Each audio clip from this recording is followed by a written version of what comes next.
Leçon numéro 12. Écriture et tradition. Principes et vocabulaire. L'Esprit Saint, qui murmurait au cœur des patriarches, de Moïse et des prophètes, pour préparer la venue du Christ, achève son œuvre depuis la Pentecôte pour introduire le peuple de Dieu dans la vérité tout entière, selon la promesse même du Christ dans l'évangile de Saint Jean au chapitre 16. L'Esprit Saint fait ainsi en sorte que l'Église entière garde le bon dépôt de la foi, comme l'écrit saint Paul à Timothée.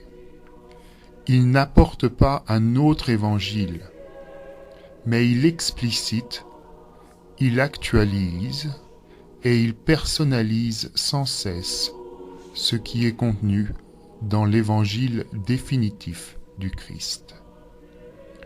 Qu'il s'agisse de la doctrine, c'est-à-dire de la connaissance et de la compréhension du mystère de Dieu, ou qu'il s'agisse des mœurs, le lieu de cette explicitation est le cœur de l'homme, du baptisé, où l'Esprit Saint habite. La somme de cette connaissance de Dieu, confirmée par l'autorité de l'Église, c'est-à-dire le magistère, nous en reparlerons, cette somme s'appelle la tradition.